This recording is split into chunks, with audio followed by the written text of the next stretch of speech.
għal glorja tiegħu. Nitolbu issa fġieħ il-5 pjagi ta' Siedina Ġesu. L-ewwel pjaga, glorja lill-Missier u lill-Iben u lill-Ispiritu Santu.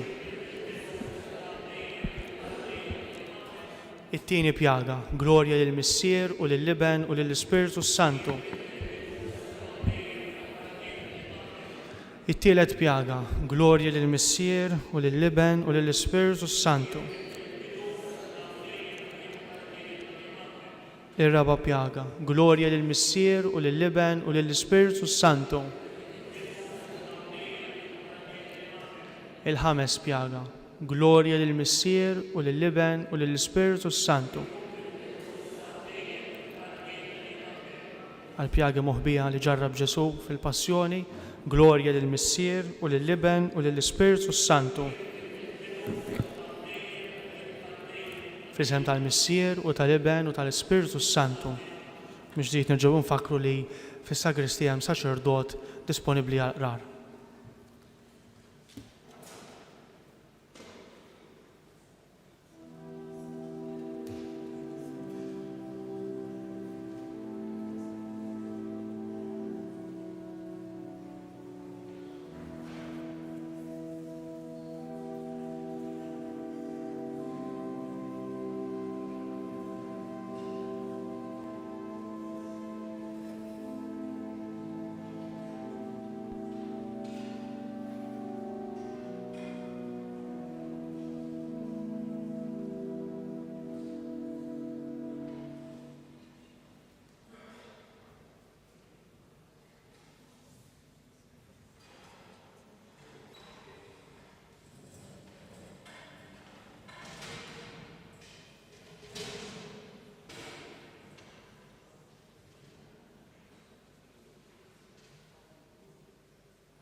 Fl-isem tal-Missier u tal-Iben u tal-Ispiritu Santu. Amen.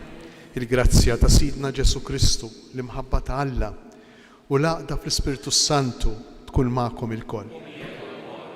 U tieżis inġbarna fl-imkien biex nerġgħu niskopru l-magħmudija tagħna. X'jiġifieri tkun dixxiplu ta' Ġesu. Din il-mixja tar-randan trid isservina biex aħna wkoll nimxu wara Ġesu sal-mewt u sal-qawmin tiegħu. U biex nagħmlu dan il-Knisja tistedinna biex ngħixu is-sawm, it-talb u l-karità. Nitolb.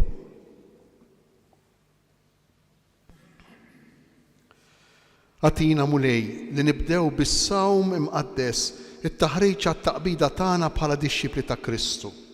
Ħalli nitwettqu bil-qawwa tar-rażan u nissiltu tajjeb kontra l-ispirti tal-ħasen. Bibnek Ġesu Kristu Sidna li hu Alla u miegħek jgħix u jsaltan flimkien mal-Ispiritu Santu għal dejjem ta' dejjem. Amen.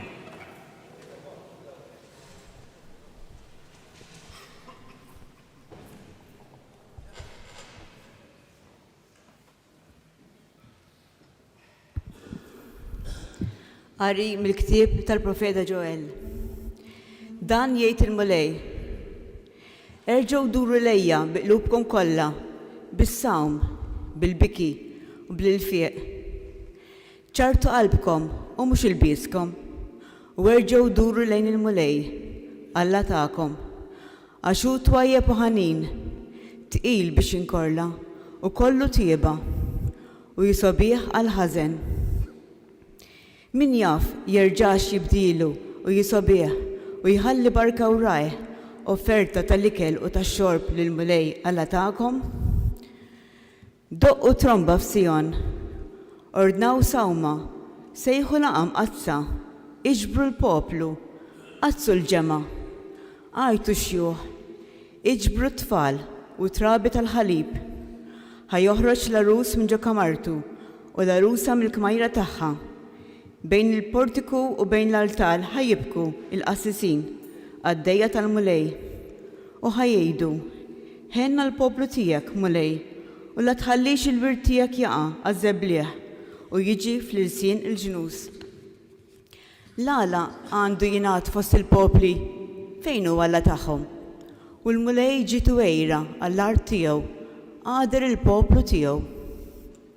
Il-kelma tal-mulej.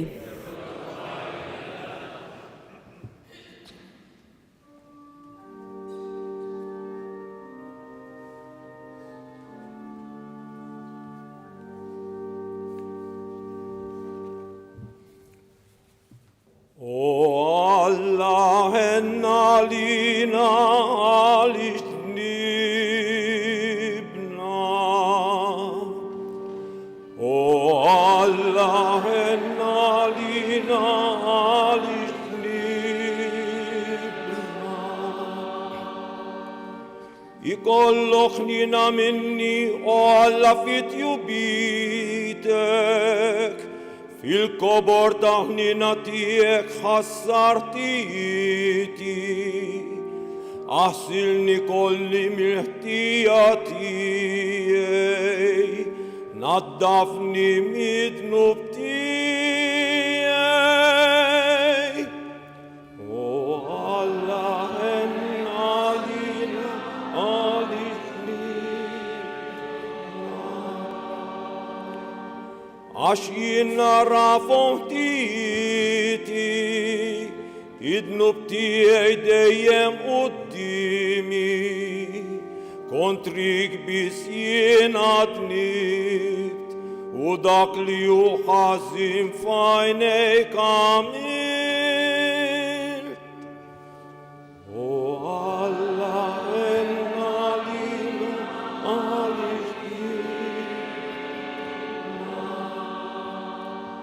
Oħloq fija qalb safja o Alla, u spirtu qawwi ġeddet fija, la twarrabnix minn qudiemek,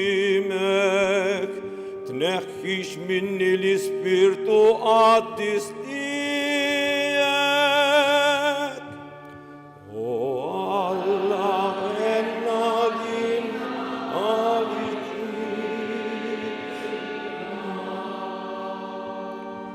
rod li lena ta' salvazzjoni tiegħi u bi spirtu qalbini wettaqni iftaħ li xoftejja Sidi u fommi xandar it-tifkir tiegħek. O Allah, enna lina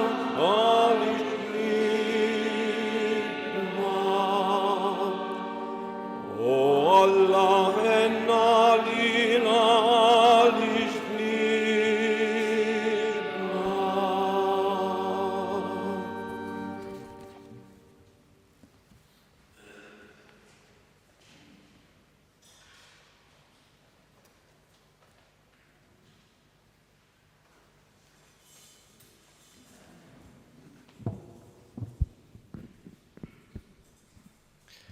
Qari mit-tieni ittra ta' San Pawl Apostlu lil Korintin.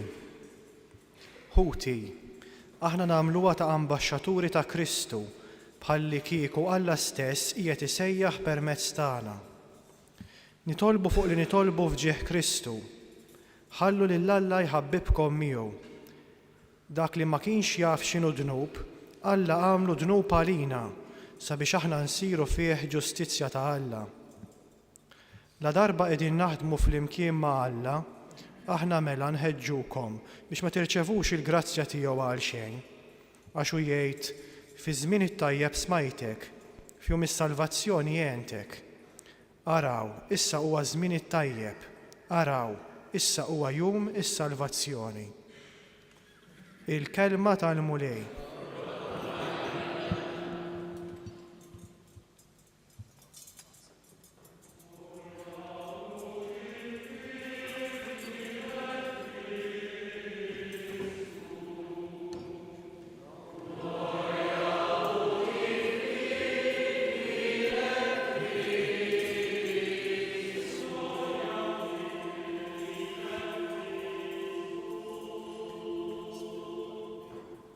Illum la twebsux qalbkom iżda isimgħu leħen il-mulej.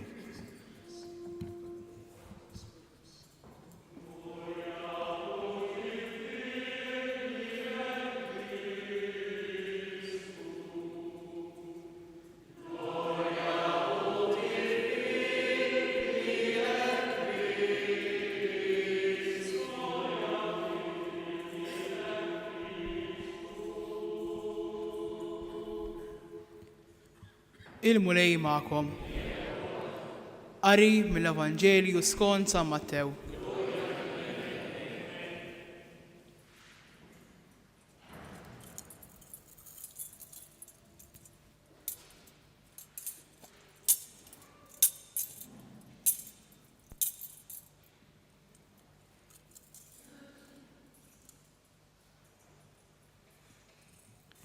F'dak iż-żmien Ġesu qal lid-dixxiepli tiegħu: qisu l-emil tajjeb tagħkom, ma tagħmluhx għal wiċċ in-nies biex tidhru qudiemhom, għax inkella ma jkollkomx ħlas mingħand Missierkom li hu fis-smawiet.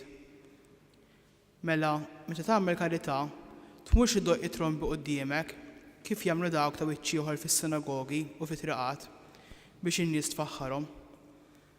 Tassew ngħidilkom, il-ħlas tagħhom ġaħaduh. Iżda int meta tagħmel karità, idejk ix-xullugija m'għandix tkun taf x'inhi tagħmel il-leminija biex hekk il-karità tiegħek issir fil-moħħbi u missierek li jara dak li hu fil-moħħbi irodloku. U meta titolbu tkunux bħal dawk ta' wiċċ ieħor, għax dawk iħobbu joqogħdu jitolbu bil-wieqfa fis-sinagogi u f'salib it-toroq biex jidhru quddiem in-nies. Tassew ngħidilkom li l-ħlas tagħhom ġaħaduh. Iżdint meta titlob, idħol fil-kamra tiegħek ta' ġewwa, għala il-bib warajk u itlob lil missierek li hu fil-moħħbi. U missierek li jara dak li hu fil-moħħbi irodloku. Meta assumu tqarsu xwixkom ħamm jagħmlu dawk ta' wieġb ieħor, għax dawn ikerħu wiċċhom biex quddiem in-nies jidhru li huma sajmin. Tassew ngħidilkom li ħlas tagħhom ġaħaduh.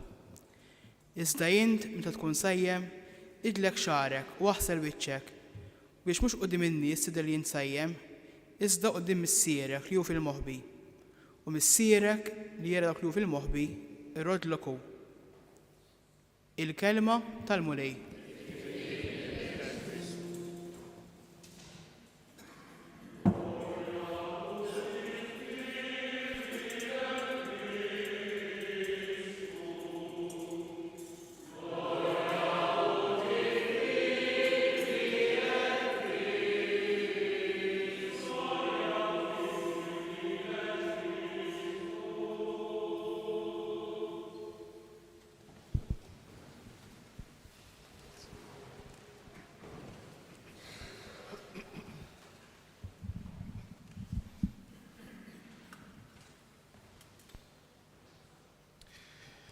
Minna nuftit ieħor illum ser nagħmlu l-ġest tal-irmiet. Kieku jkollna nqalbu fl-iskrittura b'mod speċjali fl-Antik Testament, insibu għalmenu 4 tifsiriet tal-irmiet li jgħoddu għalina kollha kemm huma. L-ewwel fil-ktieb tal-Ġenesi irmiet kont u irmiet trid terġa' ssejr, trab kont u trab trid terġa' ssejr. U din is-sentenza tfakkarna li aħna maħniex allat, li aħna maħniex eterni, li aħna limitati, li aħna rridu mmutu. Is-Salm jgħidilna il-bniedem għaqli jott, kapaċi jott il-jiem ta' ħajtu. Jaf illi mhux għal dejjem fuq l-art. U meta inti jkollok din il-konvinzjoni, meta żomm quddiem għajnejk din ir-realtà, allura l-azzjonijiet tiegħek, id-deċiżjonijiet tiegħek ikunu differenti milli kieku inti tinsa illi aħna maħniex għalaw. Kemm ngħiduha aħna maħniex għalaw. Imma fil-fatt, fil-fond tal-fond ta' qalbna ma nemnux li aħna maħniex għalaw. Forsi huwa diġà sinjal tal-qawmin mill-imwiet li jinġorru diġà fina fl-inkonxju tagħna. L-inkonxju tal-bniedem ma jemminx li xi darba jrid imut. Fl-inkonxju tagħna hemm miktub li aħna rridu nibqgħu għal dejjem. Però mhux hawnhekk, mhux fuq din l-art. Trab kont, trab titterġa' ssejr, irmit kont, irmit titterġa' ssejr. Imbagħad nerġgħu niltaqgħu mal-irmiet fil-ktieb ta' Ġob. Ġob bħala sinjal ta' konverżjoni, bħala sinjal tal-bidla tal-qalb, jirbes imċerċer u jagħmel l-irmiet. Sinjal ta' ritorn lejn Alla. Ir-randan għalina mhux xajr dan iż-żmien ta' rikonċiljazzjoni ma' Alla. Alla li jrid iħobbna u jixtieq li aħna nħalluh iħobbna. Issa hu żmien it-tajjeb, issa huwa żmien tas-salvazzjoni. Alla li jixtieq li aħna nagħmlulu wisa fil-qalb tagħna biex inħalluh iħobbna. Ir-ritorn tagħna lejn Alla, l-konverżjoni, induru lejn Alla. U allura l-irmiet ifisser ukoll mhux biss li aħna rridu mmutu, imma jfisser ukoll ix-xewqa tagħna li aħna mmorru għall-lajn tal-eżistenza tagħna, għall-lajn tal-ħajja tagħna li huwa Alla. Imma l-irmiet ifisser ukoll jekk ikollna nqalbu l-kotba tal-Antik Testament, l-irmiet huwa wkoll sinjal tar-rabta tagħna ma' Alla, tat-talb tagħna. Fil-ktieb tal-profeta Daniel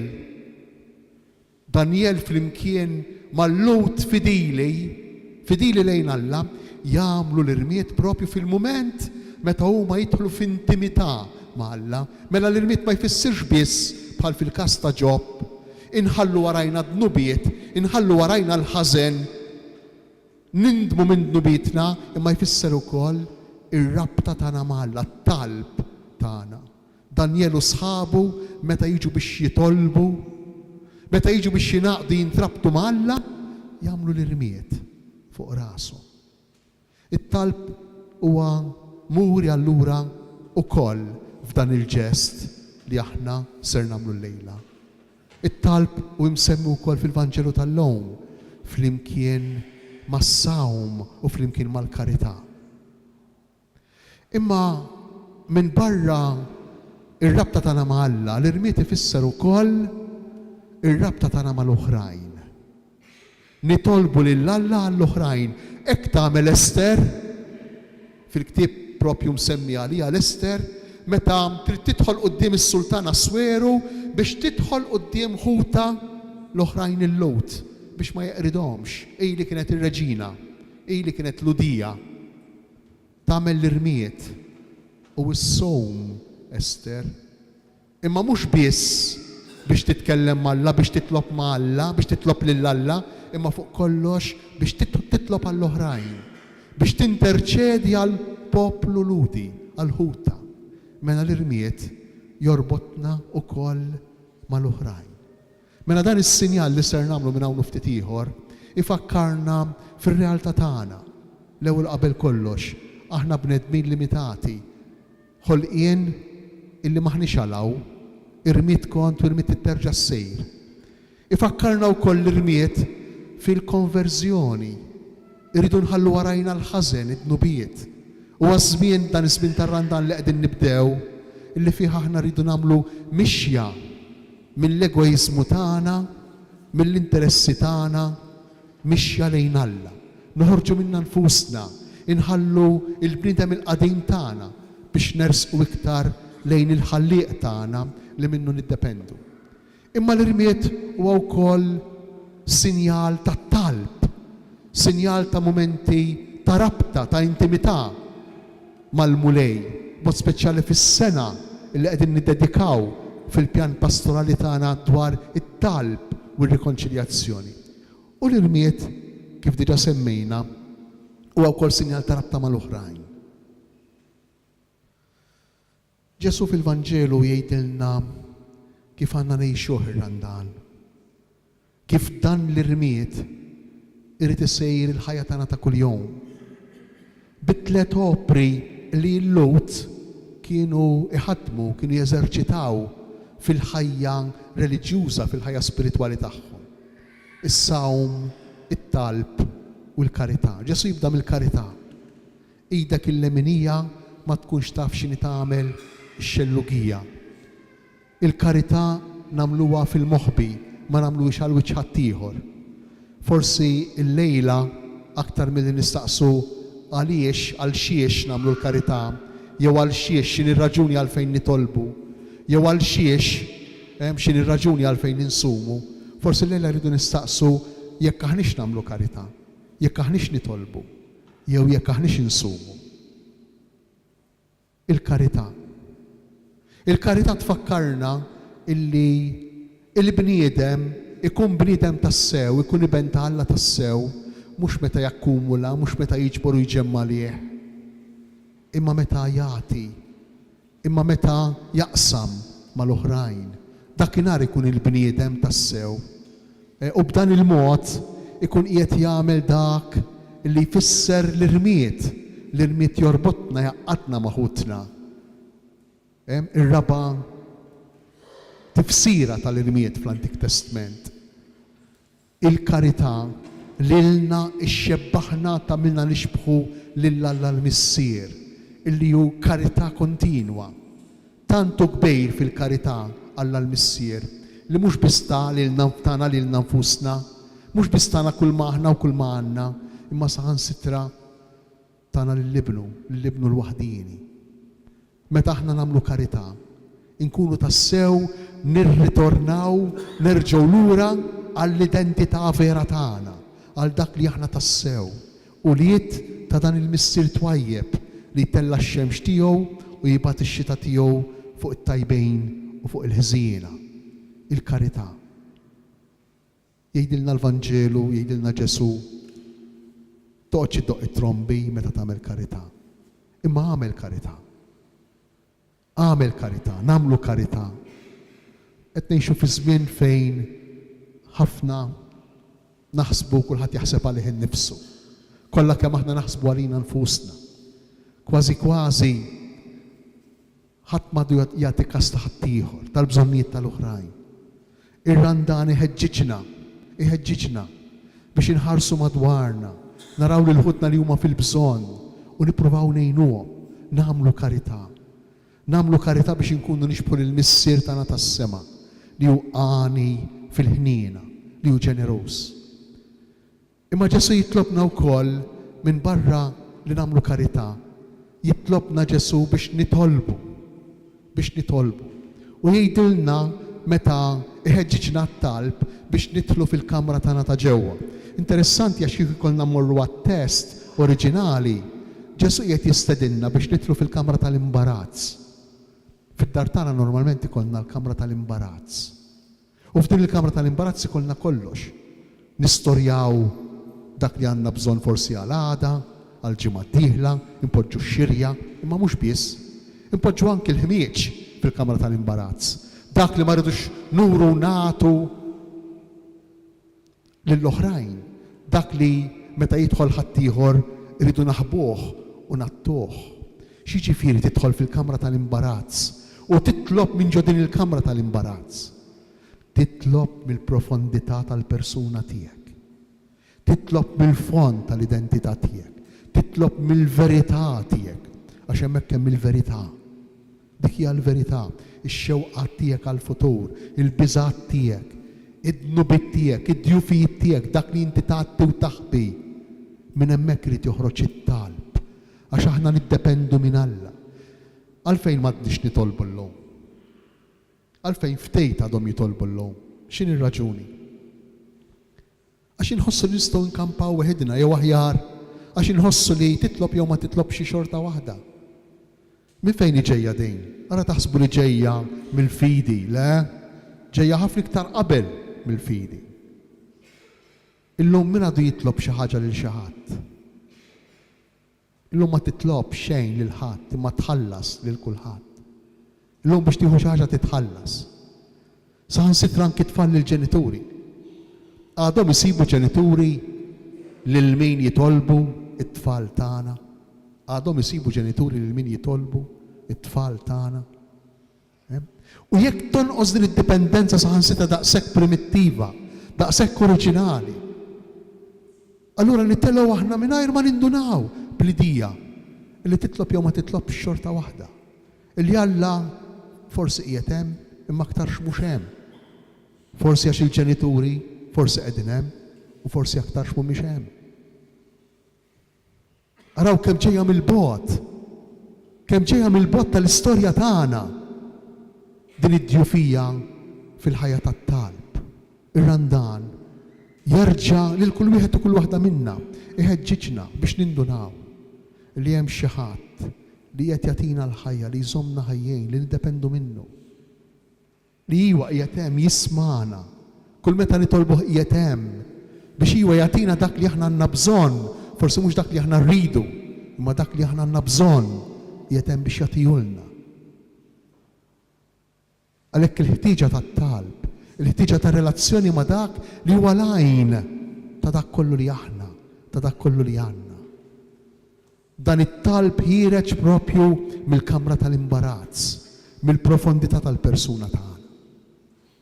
U s-sawm, kien hawn id-dur dawn il-ġranet xi post illi qalu li tal-Papa illi m'hemmx għalfejn is-sowm, hekk ftemet almenu, mhux veru xejn. Mhu veru xejn. L-ewwel il-Papa ma qal lil ħadd u qatt ma qal li aħna ma nsumux, li m'għandniex insumu. Iwa veru illi forsi minn barra s-sawm u t-takkis tal-ġisem permezz tan-nuqqas tal-ikel, minn barra dak hemm bżonn ta' sawm ieħor. Forsi s-sawm tal-ilsien meta niġi biex nitkellem kontra dik jew kontra dak. Forsi s-sawm tal-għajnejn meta niġi biex noqgħod attent x'nara fuq il-mezzi soċjali, fuq il-computer, fuq il-television. Forsi s-sawm tal-widnejn, għax forsi li tnoqgħod attent x'nagħmel, x'nisma', għal xiex noqgħod attent biex inħalli jidħol f'moħħi permezz ta' widnejja. Iva dak importanti. Però jekk jien m'iniex kapaċi nikkontrolla ftit ikel, kif se nikkontrolla għajnejja? Jekk jien m'iniex kapaċi nikkontrolla x'niekol u x'ma nikolx, kif se nkun kapaċi naħfer lil min għamil li ħsara? Kif se nkun kapaċi nikkontrolla moħħi? Kif se nkun kapaċi nikkontrolla qalbi jekk għalija diffiċli li nikkontrolla ġismi. Għalhekk hemm bżonn huwa meħtieġ is-sawm. Huwa meħtieġ is-sawm. Is-sawm x'jurini? Jurini li s-sodisfazzjon tal-ġisem u illużjoni u apparenti. Il-ktib tal-Qoħelet jgħidilna li għajnejk jaraw kemm jaraw qatt mhux se jkunu sodisfatti. Il-ġisem tiegħek jieħu pjaċir kemm jieħu pjaċir qatt mhux se jkun biżżejjed għalih. Is-sawm ifakkarna f'dejn l-aljenazzjoni li aħna f'dan l-isbal, f'din l-illużjoni li aħna nidħlu fija minn għalina li nistgħu nissodisfaw ġisemna b'xi mod jew bieħor. Imma ma nkunux ħajr nagħmlu ikbar fil-qalb tagħna il-ħofra tal-bżonn, il-ħofra tal-insodisfazzjon, tan-nuqqas ta' sodisfazzjon. Ew nitolbu lil Mulej biex dan is-sinjal tal-irmiet li ser nagħmlu minn hawn ftit ieħor ma jkunx ġest karamantiku, ma jkunx ġest superstizzjuż, imma jkun sempliċement għażla deċiżjoni illi matul dawn l-40 ġurnata nimxu tassew bħala dixxiepli mal-Mulej Ġesu permezz tas-sawm, permezz tat-talb, ismih tal-kelma talla, l-eżerċizzi, mumenti ta' talb weħedna, il-via sagra mhumiex affarijiet tal-passat, ir-riflessjoni, il-meditazzjoni fuq il-kelma talla ta' kuljum, ejjew nsibu ħin għat-talb, kif ukoll il-karità, ejjew nagħmlu karità, ejjew dak li aħna għandna nippruvaw naqsmuh mal-oħrajn. San Girgor ta' Nissa u nispiċċa bija. Jgħid sentenza qawwija ħafna ħafna. Jgħid il-karità mhix qatt gratuitu, mhix xi ħaġa li tista' tagħmel jew ma tistax tagħmilha, imma l-karità hija ta' ġustizzja. Għax dak li inti għandek u ħadd ieħor m'għandux, inti bid-dmejr tittatih il-ħadd ieħor. Inti bid-dmejr mhux għax trejt, mhux b'opzjoni b'għażla, imma bid-dmejr tagħtih il-ħadd ieħor. Jew nitolbu lil Mulej biex idaħħalna f'dan l-ispirtu ta' dixxiepli veri matul dan ir-randan li qegħdin nibdew.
U tjeżjes, bl-umiltà kollha nitolbu lil Alla l-Missier biex isawwab il-milja tal-barka tiegħu fuq dan l-irmiet li sejrin inqedu fuq rasna b'xhieda tandiema.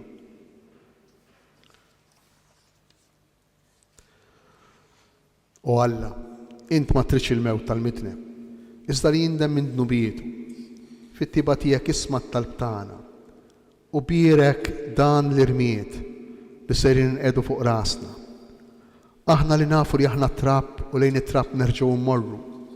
Għamel nitolbuk li nitħarġu sewwa fil-ħarsien ta' dan ir-randan imqaddes ħalli naqilgħu il-maħfra ta' dnubietna u jsaħħilna nsiru bnedmin ġodda skont tixbija ta' Kristu ibnek li qam mill-imwiet u li jgħixu jisaltan għal dejjem ta' dejjem.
Ħuti Jeżis, Alla ma jridx il-mewt tal-midneb imma li jindem u jgħix.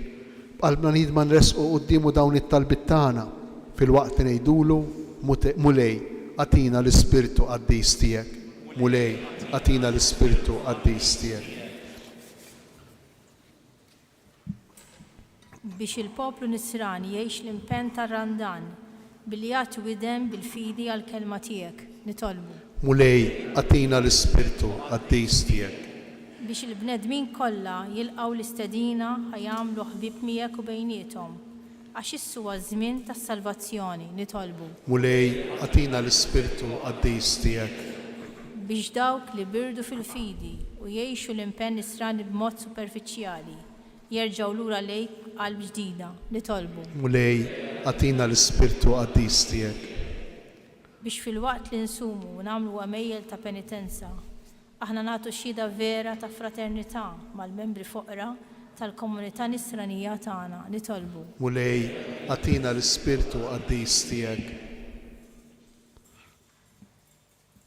U Alla missierna inta għani fil-ħnina il-qatt talbit tagħna wliedek u għatina qalb niedma biex fil-waqt li niċħdu kull egoizmu ngħixu fi spirtu ta' rikonċiljazzjoni bi Kristu Sidna. Amen.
Itolbu ħuti biex is-sakrifiċċju tiegħi u tagħkom ikun joġob l-Alla l-Missier li jista' kollox.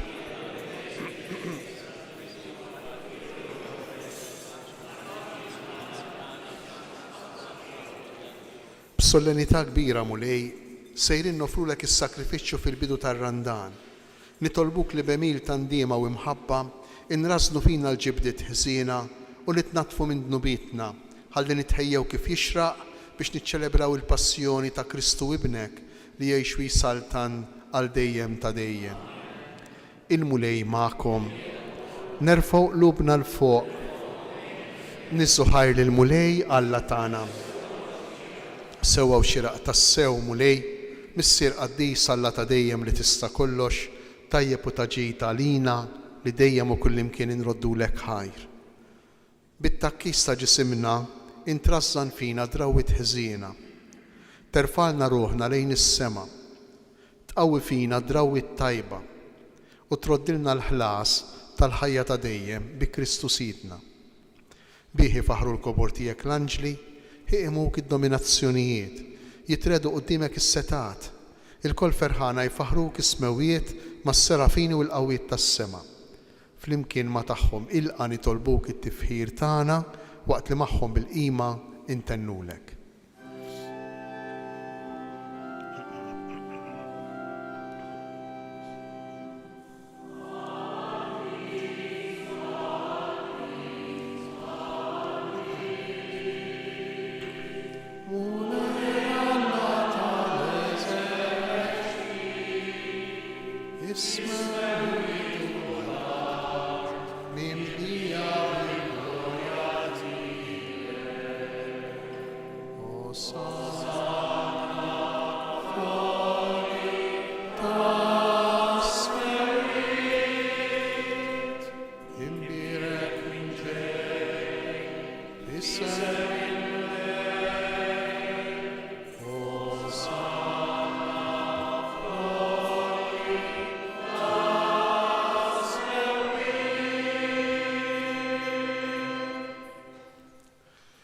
Qaddis tas-sew int mulej, inti lajn ta' kull qdusija, qaddes għalhekk nitolbuk dawn l-offerti bil-barka tal-Ispirtu tiegħek biex isiru għalina il-ġisem u d-demm ta' Sidna Ġesu Kristu, li meta kien se jingħata biex minn rajħibati ħal-ħobs ratt il-ħajr qasam tal-disċipli tiegħu u qal: ħudu u kulu il-kol minn dan, għax dan huwa ġismi li jingħata għalikom.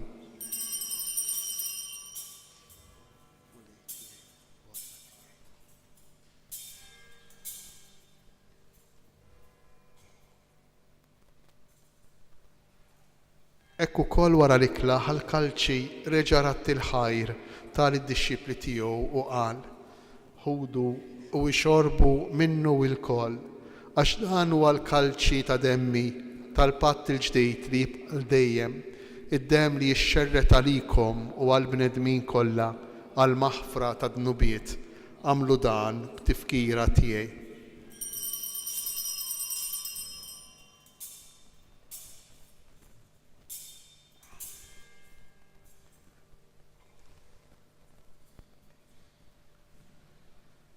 Dan hu il-misteru tal-fidi.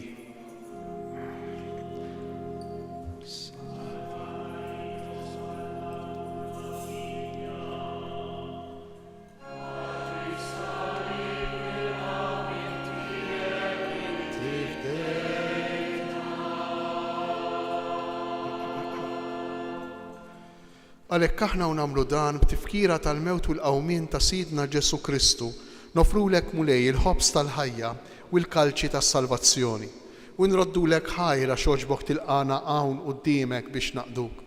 U miċ-ċokon tagħna nitolbu li l-Ispirtu Santu jaqgħadna f'ġisem wieħed, lilna li nieħdu semm il-ġisem u d-demm ta' Kristu. Ftakar mulej fit-Knisja tiegħek imxerda mad-dinja kollha u ttaqaf l-imħabba flimkien mal-Papa Franġisku, mal-Isqof tagħna Anton u mal-Ministri tiegħek kollha. Ftakar ukoll fħutna l-benefatturi ta' dan il-katedral, Reġis Spiteri u Fredu Wolga u Tommy Kawkin, Lawrence Camilleri, Michael Mejla u Francis Cardona. Ftakar fil-mejtin kollha, daħħalhom quddiemek fid-dawl tas-seb tiegħek. Ħenna lina l-koll nitolbu kati lilna wkoll il-wir tal-ħajja ta' dejjem. Flimkien mal-Verġni Mqazza Malla Marija, mar-raġel tagħha San Ġusepp, mal-apostoli l-qaddisin kollha li jgħix fil-biberija tiegħek sa mill-bidu tad-dinja. Għamil li magħhom infaħruk u nsebħuk b'Ġesu Kristu ibnek.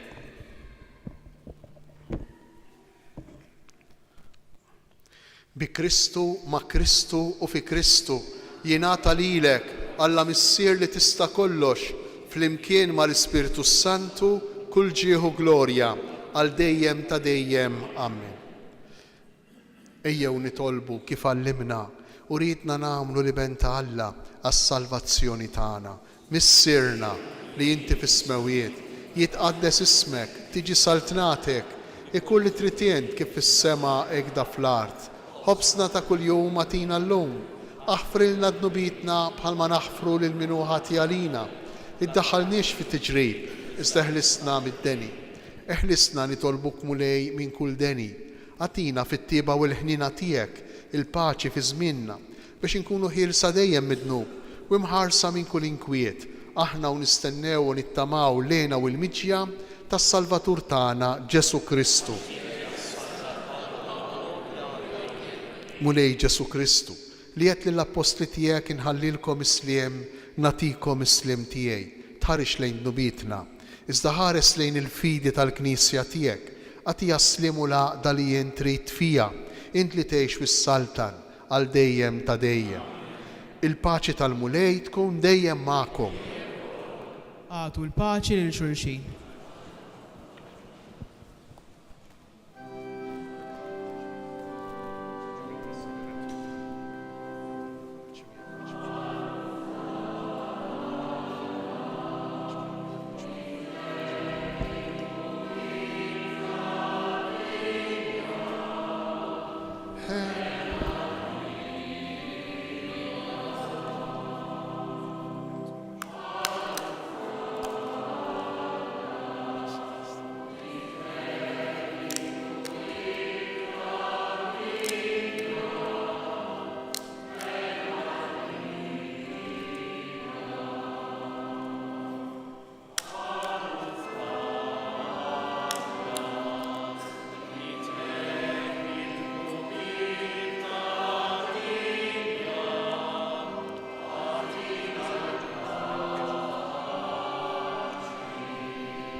Danu il-ħaruf tal-lam, danu Ġesu li neħħi dnub tad-dinja, ħenjin aħna li aħna mistiedna għal din l-ikla tal-ħaruf.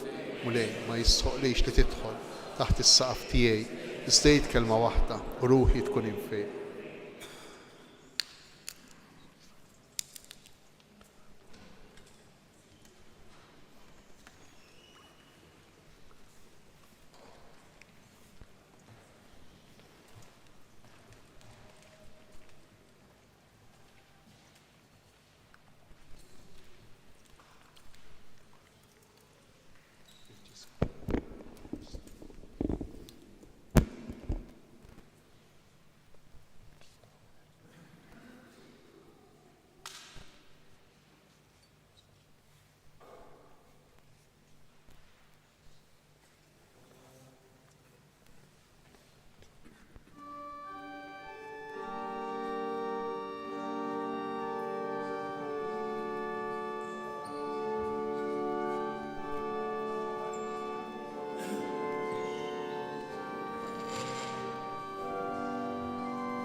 nitolbu. Għamel mulej li s-sagrament li rċivejna ikun ta' għajnuna lina biex is-sawm tagħna ikun joġbok u jiswilna għal-fejqan ta' ruħna bi Kristu Sidna. Amen. Issa li jirċivejna l-irmiet u bdejna din il-mixja, nittama li l-kol kemm aħna nkebsu rieda sħiħa biex iwassluha sal-aħħar u iwassluha b'impenn. U allura nħeġġeġ anke lil dawk li forsi matul il-ġimgħa ma jiġux għall-Ewkaristija, biftit impenn, biftit sforz jistgħu jiġu. Fil-għaxija fis-sitta jkollna t-talba tal-Rużarju u fis-6:15 nitolbu is-salmi. Kull fil-għaxija barra nhar ta' ġimgħa. Meta nhar il-ġimgħa, kull nhar ta' ġimgħa nitolbu nimmeditaw il-Via Sagra mis-sitta sal-ħej tal-quddies tas-6:30. Il-familji bit-tfal li jedin hawn kif ukoll familji oħra li t-tfal tagħhom kellhom il-quddies għall-iskola jieħdu l-karus tal-karità kif nagħmlu dejjem kull sena matul ir-Randan, it-tfal tagħna nħeġġuhom jgħixu s-sagrifiċċju tar-Randan billi jiċċaħdu u minn dawn iċ-ċaħdijiet ngħinu lid-dar tal-Providenza. U allura jistgħu jiġbru dan il-karus minn hawnhekk bis-swejt Kristu imsalla. Fl-aħħar nett inħeġġixkom ħafna żommu fit-talb tagħkom il-katekesi tal-10 kmandamenti li sejrin nibdew fil-parroċċa tagħna nhar it-tlieta li ġejja. Nixtieq li l-kol kemm aħna nkunu għalenija f'talba waħda biex dawk li sejrin jilqgħu din l-istedina u jiġu din il-kelma tħalli l-frott fil-ħajja tagħhom. Anki intom li qegħdin hawn fejn hemm żgħażagħ jew familji li jistgħu jattendu, nħeġġiġhom ħafna jattendu. Nhar it-tlieta nibdew fis-7:15 ta' fil-għaxija hawnhekk fil-katedral. Il-mulej ma'kom, iberikkom, iħariskom, Alla li jista' kollox, il-Missier, l-Iben u l-Ispirtu Santu. Amen. Morru fil-paċi ta' Kristu. Inroddu ħajr lill-Alla.